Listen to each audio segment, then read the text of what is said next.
What's up, guys? Higgins in Japan here with another edition of the Friday video. The Friday video is a video that I make right here in my car on the way home from work. Hello, sun. It's bright. Hey, it's been a while. I say that at the beginning of every one of these videos, it seems lately, that it's been a while, but it has been a while because I was back home in the States for Christmas, and so I took some time off, didn't make any videos, but I am back, and we are ready to get into things. Have a good topic for today, so let's just jump right into it. But before I start things off, just wanted to say I'm going to be on an upcoming episode of the Just Japan podcast, as well as, well, no, I'm not on the other podcast, but Kevin has another podcast. So if you know the Just Japan podcast, Kevin has another podcast all about making teachers great again. That's not the title of it, trust me. No, making yourself a good teacher. Being a good teacher. What do you need to know to be a good teacher? Listen to this podcast that he just started. Maybe you can make yourself a better teacher. It's something that I'm certainly going to be listening to, even though I've been teaching for quite a few years, because it's one of those things where you can always be learning and always be making yourself a better teacher. And so links to all of that fun stuff in the description below. And so let's get on with it. So if you're watching this and it's the beginning of the year, or whether you're watching this and you've maybe been working in Japan for a year and your contract's coming up to an end, you might be asking yourself, what is it like? What is going to happen? What is the experience of recontracting? And also just a heads up, my experience is going to be different than yours, more than likely. So I can only give you the facts from my point of view and the facts from my experience. And so, your mileage may vary, but I have two perspectives, and so hopefully I can share those both with you. First being recontracting if you work for a dispatch company, because I did work for a dispatch company for a number of years, so I have that experience. And so basically, and the similarities between dispatch and direct hire when it comes to recontracting is there are a couple similarities. So around the end of the physical year, not just the end of the school year, but the end of the physical year, like maybe October, November, December, they will send out some sort of email, or they will send you a questionnaire, or, if you're working for the type of dispatch company that has like meetings or monthly meetings or anything like that, they will ask you directly, but they will kind of just ask you straight up, like, hey, are you going to consider recontracting for the next year? And it's not a formal thing. From my experience, it was always, they asked a couple of times just to make sure that you were sure that you knew the answer. Maybe things changed. You told them the first time, yeah, I'll stay. Woo! And then, by the time they ask you a second time, you've changed your mind, or you found another job, or whatever the case may be. And so they will ask you a couple of times just to make sure.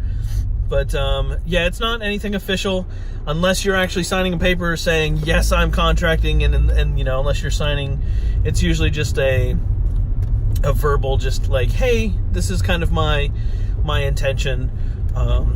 And the dispatch company that I used to work for straight up was like, this is not official. Like they when it was official, they would let you know it was official. When it wasn't official, they would let you know as well. So and basically that's it. Like, they will then decide if you are going to be rehired. And the way it was with the dispatch company is that they would take their good sweet time and letting you know if you were actually going to be rehired. Almost to the point where if you weren't going to be rehired by them, or if they were going to, say, move you halfway across the prefecture, you didn't really have any choice other than to recontract with them, because you just didn't have enough time to find a new job. So that is something that could possibly happen, and that is something that actually happened with me. So, hey, live and learn, right? Don't work for dispatch companies.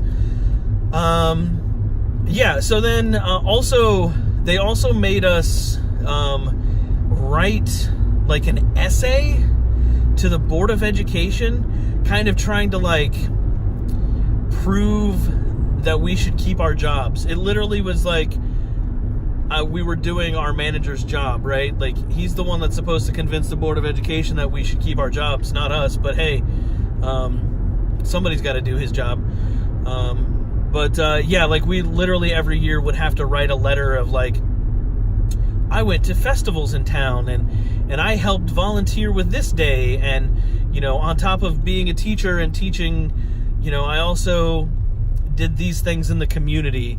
See how much of a benefit we are to undercutting our employees' salaries and not paying them insurance and pension and treating them like dirt. See, you should let us stay here in town. And so that's what we would do, is we would write these essays at the end of the year to try to convince the Board of Education not to drop the dispatch company. So that's something fun to look forward to if you're working for a dispatch company. Sorry about the glare, goodness. But yeah, and then if you get recontracted, they rehire you, and you go on for the next year. That's pretty much it. And I would say the main difference between that and say where I am now as a direct hire, we were told back in, I want to say November, to be on the lookout for a paper that was going to come to the school. It was going to, they were going to send it through the mail at school. Basically the same thing. Check yes or no. Do you want to stay? Do you want to go? Like, that's kind of pretty much the only thing. Again, not a formal contract, doesn't guarantee your employment. It's just letting them know where you're kind of looking, hey, I still want to stay here, or no, I've got plans to go somewhere else. It's letting them know so they can, have time to interview other people if they need to fill in your position. That being said, I got my letter back in December at some point. No, it was before Christmas vacation, so November or whatever. Yeah, so I was able to, I told him, yeah, I want to stay here, and sent that off. And then when I got back at Christmas, so last week I guess it was, they'd sent out a form saying like, okay, here's all the schedule, here's when you need to come in for your recontract interview. So I went in, I was a little bit early, and somebody was sick, so I got to go in even earlier. And it's very painless, it's very stress-free, assuming you're a good teacher, assuming that everything's on the up and up.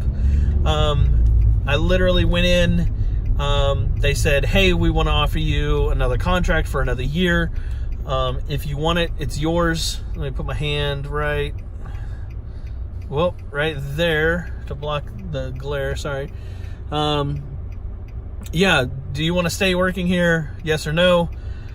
Okay, because we want to offer you a contract for another year.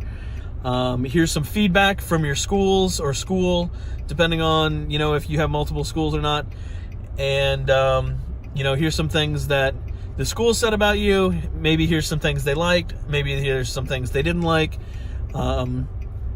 Which I'm not going to toot my own horn, but there weren't any complaints. And so then my boss asked, is there anything that you have, any questions or any concerns or anything that you want to talk about? And so, I had the opportunity to bring up things or ask questions about certain things or whatever it is. Like, that's your time to kind of get things, right for the next year. And then that was it. I was out the door in 10 minutes maybe. And so, for me, I kind of still have that like dispatch company PTSD, where if I don't hear anything from my boss, I think that I'm doing something wrong. Or if I don't get an email complaining about something that's insignificant and something that has nothing to do with me, I kind of think I'm doing something wrong. It's weird. Still, this will be my third year as a direct hire. It's still weird to me sometimes not to have somebody breathing over my shoulder every second, reminding me to wash my hands or to, bring an umbrella if it's raining. Like, literally, these were the things that the dispatch company concerned themselves with. Not like legit teaching issues or legit issues that people had with, say, other employees.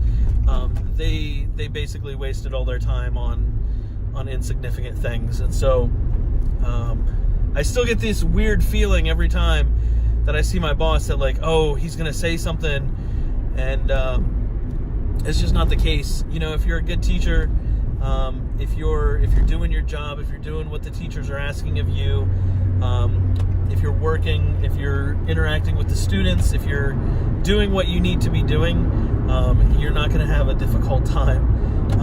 If you work for a dispatch company, they will come up with things, and they will come up with excuses on why you're a bad teacher. Believe me. Like I said earlier, your mileage may vary, your situation might be different, you might have a good relationship with your dispatch company. I did too. I never had any complaints, I never had any issues, but there was always something during a meeting that I was made to feel like I was on the verge of losing my job because I wasn't doing something the right way. And I've yet to have that feeling ever working as a direct hire. So take that as you will. There's a lot of people that love working for dispatch companies, and that's fine. If that's the way that if you have a good experience and you're having a good life here in Japan, then hey, I'm not going to tell you to change that. For me, it wasn't worth it. The 5 years were terrible, and very thankful to have a direct hire job after all these years. It's a lot less stressful and a lot less just hassle from people for no reason whatsoever. But yeah, so hopefully that answered some of your questions about what it's like to have to recontract. If it didn't answer any of your questions, let me know. Feel free to leave a comment in the comment section below. Head over to facebook.com/Higgins in Japan. There's stuff there. Links to all the other things that I do, Facebook, Twitter, Instagram, all the kind of stuff if you're interested. There's still 20% off sale if you want to buy any of my stupid merchandise. I'll put the link Friday vid when you're checking out. Save yourself 20% on a shirt that says Higgins in Japan, and you can confuse your friends and be like, what is a Higgins in Japan? And then you can explain to them that it's some guy that you watch, and they'll look at you weird, and then you'll probably never wear the shirt again, but hey, at least you'll have one of those shirts. That's going to do it for this video. Have a good one, guys. Peace.